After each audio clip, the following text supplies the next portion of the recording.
नमस्कार। मैं motivational speaker and trainer Jeetu Raghav.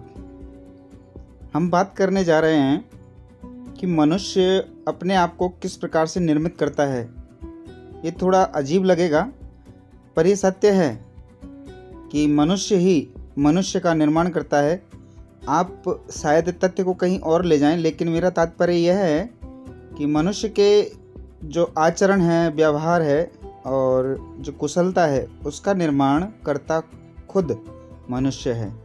प्रकृति में देखा जाए तो हर चीज़ स्वतः निर्मित होती है, प्रकृति के द्वारा होती है, पर मनुष्य अपने गुणों का, अपने लक्षणों का, अपने आप का निर्माण स्वयं करता है और स्वयं ही इसका फलदायक भी होता है। हम बात करना चाहेंगे कि मनुष्य किस प्रकार से अपने आप का निर्माण करता है। दो तरह के मनुष्य होते हैं। पहला ऐसा मनुष्य जिसको लोग मानते कम हैं। हाँ, मानते तो हैं, पर किस इंसान के रूप में मानते हैं, ये सबसे बड़ी प्रमुखता है। और सफलता और सम्मान किस व्यक्ति को प्राप्त होता है, ऐसा व्यक्तित्व निर्माण जो करता है वो खुद करता है। काफ़ी लोग घूमते हैं, पर क्या सभी एक जैसे होते हैं? नहीं, सबकी मानसिकता अलग अलग होती है। कोई दुराचारी होता है, कोई कपटी होता है, कोई छल करने वाला होता है, कोई चोर होता है। इनकी कैटेगरियाँ इतनी हैं कि गिनाई नहीं जा सकती।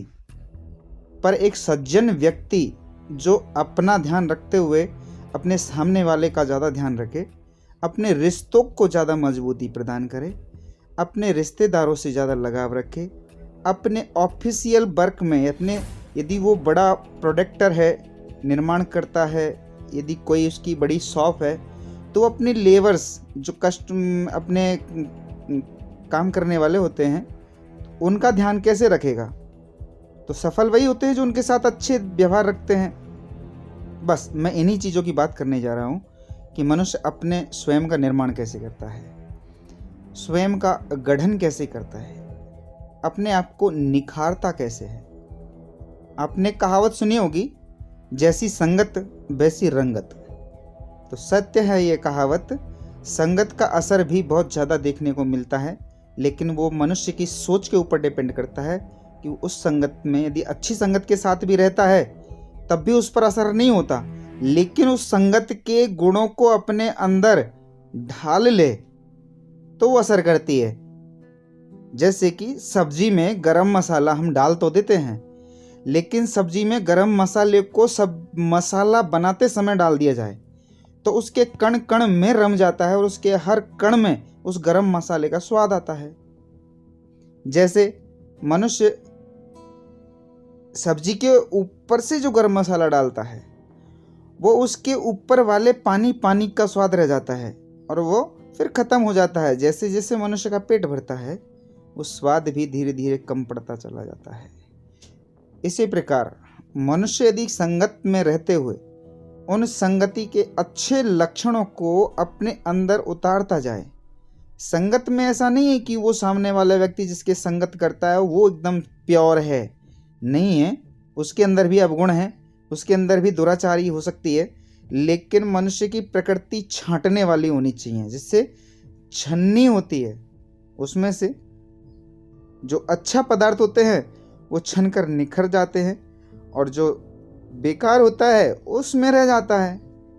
तो मनुष्य अपने आप को गढ़ने के लिए अच्छे गुणों का निर्माण, अच्छे गुणों को चुनना, सकारात्मक सोच के साथ सुनना तो बहुत होता है, पर सुनकर किन्हीं अच्छी चीज़ों को अपने जीवन में उतार ले, ये इम्पोर्टेंट है।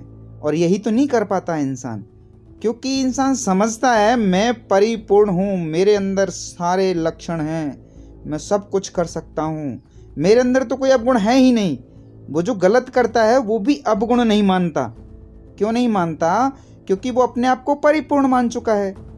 इसलिए ये भ्रम तो त्याग ही दे मनुष्य, हम सब, कि हम परिपूर्ण हैं। पूर्ण कोई नहीं है, पूर्ण हो ही नहीं सकते। पूर्ण होने में समय लगता है, श्रम लगता है, श्रम करना होता है। अपने आप को निखारने में श्रम लगता है, मेहनत लगती है। ये प्रकृति का रूल है। कोई भी काम करोगे, अच्छा करना चाहेंगे तो उसमें हमेशा मेहनत लगती है, और मेहनत जो कर पाए वो सर्वश्रेष्ठ व्यक्ति होता है और वो अपने गुणों को गढ़ सकता है। बस यही एक श्रृंखला है।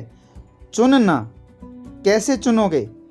चुनने का तात्पर्य है अच्छे गुणों को चुनकर अपने जीवन में उतार लेना, एक एज ए प्रैक्टिकल करना, उसे अपने आप के अंदर ढालना एक प्रकृति का नियम है। प्रकृति हर चीज को चुन चुन कर मनुष्य को प्रदान करती है, पर क्या मनुष्य उसे ले पाता है? नहीं ले पाता, क्योंकि जो समझदार व्यक्ति होता है, जिसके अंदर पूर्ण समझ होती है, वो व्यक्ति अच्छी चीज़ों के साथ, जैसे नेचर के साथ खेलना, नेचर में बैठकर उसका आनंद लेना, एक बहुत बड़ी कला है। इसी प्रकार अच्छे शब्दों को सुनकर अपने जीवन में उतारना भी एक बहुत बड़ी कला है। इसलिए जब भी कहीं बैठे, किसी के भी साथ बैठे, चर्चा हो, परिचर्चा हो, वाद हो, विवाद हो, वहाँ से सिर्फ अच्छे लक्षणों को, अच्छे गुणों को अपने अंदर उतार करके, एक हथौड़ा और टाँकी का काम करती हैं एक एक बातें। जैसे टाँकी और हथौड़े से मनुष्य एक मूर्ति का निर्माण करता है, उसमें जितनी सावधानी से टाँकी हथौड़ी चलाई जाएगी, उतनी ही सुंदर मूर्ति बनकर बाहर निकलेगी। इसी प्रकार मनुष्य एक एक अच्छे गुणों को जोड़ जोड़ करके एक महान व्यक्तित्व का निर्माण कर सकता है। इसलिए जहाँ बैठें वहाँ से वही चीज़ें चुने जो आपके चरित्र को निखार सके, अपने आप को एक अलग इंसान बना सके, इस दुनिया से हटकर इंसान बना सके। क्योंकि सकारात्मक भाव हमेशा सफलता की एक सीढ़ी का काम करती हैं। जिसकी सोच सकारात्मक है, लोग उसका सम्मान करते हैं, उसकी बात मानते हैं, बातों में दम होता है उसकी में, क्योंकि वो सच बोलता है। और सच बोलने वाला व्यक्ति कभी पीछे नहीं हटता और उसके अंदर हमेशा सकारात्मकता रहती है। इसीलिए अपने आप को पूर्ण बनाने के लिए छोटी छोटी सकारात्मक चीज़ों को अपने अंदर उतारें और एक नए व्यक्तित्व का निर्माण करें। नए व्यक्तित्व का निर्माण करने से आपको कोई भी कभी भी मात नहीं दे सकता, क्योंकि चतुर होता है वो व्यक्ति जो चतुराई से छोटी छोटी अच्छी चीज़ों को अपने अंदर उतार लेता है और किसी को पता भी नहीं चलता, और लोग सम्मान करते हैं उसका। और जीवन में वह व्यक्ति सम्मानित होता है, लोग उसका सम्मान करते हैं, और वो सम्मान जब मिलता है ना, दुनिया में इससे बड़ा कोई धन नहीं है। रिश्ते जो मजबूत बना ले, मधुरता से बनाए, उससे बड़ा कोई धन नहीं है। इंसान जहाँ बैठे वहाँ उसका सम्मान हो, इससे बड़ा कोई धन नहीं है। पैसा हर मनुष्य कमाता है, क्या सभी को सम्मान मिलता है? नहीं, लोग पीठ के पीछे उसकी बुराइयां करते हैं। ओ वो फला व्यक्ति ऐसे ऐसे, तो हर बार उसे सम्मान नहीं मिलता। हो सकता है पैसे के दम के कारण उसे लोग सम्मानित कर सकते हैं, लेकिन आंतरिक भाव का जो सम्मान होता है वो एक सज्जन पुरुष को मिलता है, जो अपना निर्माण स्वयं अच्छे गुणों से गढ़ कर करता है। धन्यवाद। मैं आज आपको इतना ही बताऊंगा, और आगे की कड़ी से जुड़ने के लिए मेरे चैनल को सब्सक्राइब और लाइक और शेयर ज़रूर कर दीजिए। और हाँ, यदि आपको कोई बात मेरे से पूछनी हो या मेरी बातों से संबंधित कोई आपका सवाल हो, तो मुझे कमेंट में लिखकर ज़रूर करें। मैं आपके उस सवाल का जवाब देने के लिए 24 घंटे तैयार हूँ। धन्यवाद। नमस्कार।